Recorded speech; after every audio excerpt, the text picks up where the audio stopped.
Peace and blessings, beloveds.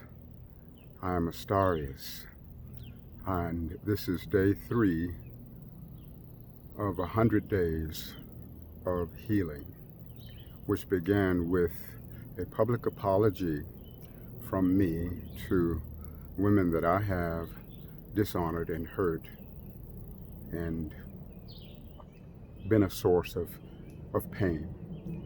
Please refer to day 1 video to get all of the specifics of the apology. In one of the comments, or two actually, 2 people asked me if I would give some information relative to my experience with my father, to maybe make some sense of what has shaped me, as a man that is rooted within my childhood. Because I did talk about my mother wound. I talked about some of the difficulties that I experienced with Mama, and so I want to respond to those requests. And interesting thing with regards to father, one, I never knew my biological father. When I was conceived, my mom was 18 and my dad was 35. He was never a part of my life. I guess the contract with them as well as with me was simply to give me incarnation into this physical existence. And there was a man that my mom married very, very early in my life. I don't remember how early. It was early enough that the imprint of father was with him. In fact, I thought that he was my biological father for all the way up until age 11 when they got divorced. And that was when Mama said, oh, that wasn't your real father anyway, but the imprint of father was there. But that's, that was the point at which I found out that my biological father was different than I thought. And at that time, with me being age 11, he'd actually already passed away somewhere in the neighborhood of me being 8 years old, passed away of tuberculosis. And so I never knew him. I did feel, once I found out, that he was not there, I did feel some sense of abandonment there. And I think father is a real symbol of authority. And, I had this real rebellion, against authority figures. And when I look at it, it seemed like maybe I was trying to wage war with my biological father for not being present with me. I certainly don't blame either of my parents for any of the difficulties that I've experienced in my life. I feel that I chose them both, as the perfect ones to facilitate me in being born into this incarnation.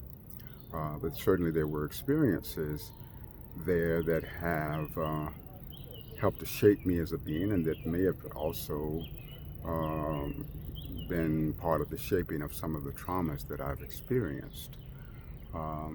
So looking at my experience with my mom and my stepdad, first of all, alcoholism was the theme. In fact, my mom was alcoholic all the way up into, my 20s, and kind of like a controlled alcoholic.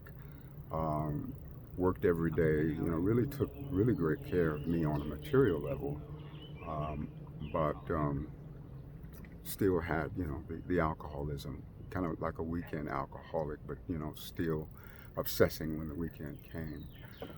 There was a lot of fighting that I witnessed, and the alcoholism was strong in my family with my mom, my stepfather, my aunt, my uncle, and so every weekend or every other weekend or so, I just witnessed this treacherous battle, this fighting that would take place. And, over and over and over again, my stepfather would jump on my mother and would be beating her up. And I would be trying to intervene, but I was too small to really affect anything there.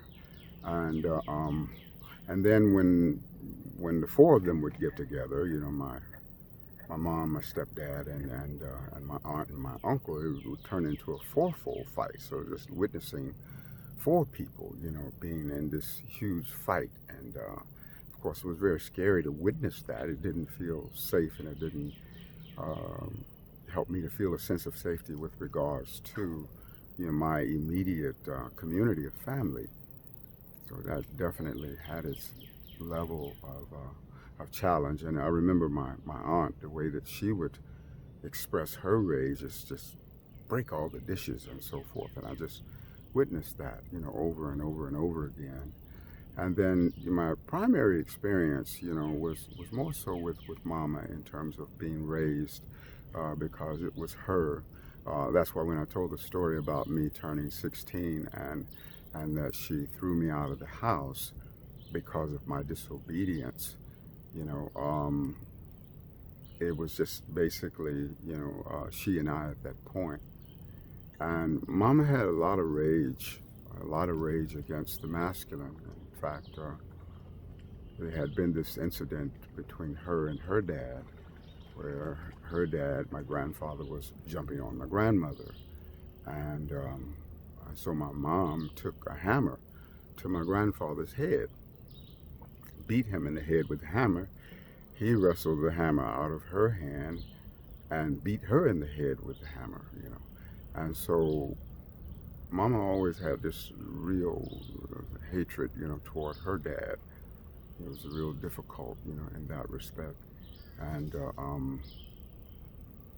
I think, that can be a transference too with me as a male child. I think in some ways I may have caught the brunt of that, when I would get whippings. My whippings were really treacherous and long, and I had to pull my pants down to get those whippings. And I was actually terrified of my mother. It's like I know some people are scared of their parents, but I was terrified, of my mother. And so it was really rough. I didn't even fully understand the magnitude of my terror until actually I was an adult and kind of like regressed back.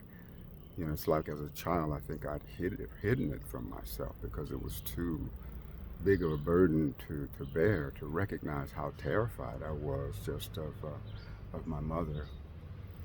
And I think, that, led to, or when I got kicked out of the house at 16, as I mentioned in the other video, that I developed in a hatred, toward my mom, and then it translated to a hatred toward women. Fortunately, when I turned 22 and stepped onto my path spiritually, then I was able to get beyond that hatred. But I know that that has shaped consciously and maybe subconsciously too. Some of my attitudinal behavior, with women. And I don't blame my parents for anything. I feel again that I chose them, and I feel if they would have been one iota different than what they were, they couldn't have been my parents, because what I needed in order to learn and grow, I think, was just everything that they brought to the table. So that's a little bit of the story with regards to my parents. And thank you for being with me on this third day of 100 days of healing. And I'll see you on day 4. Thank you so much.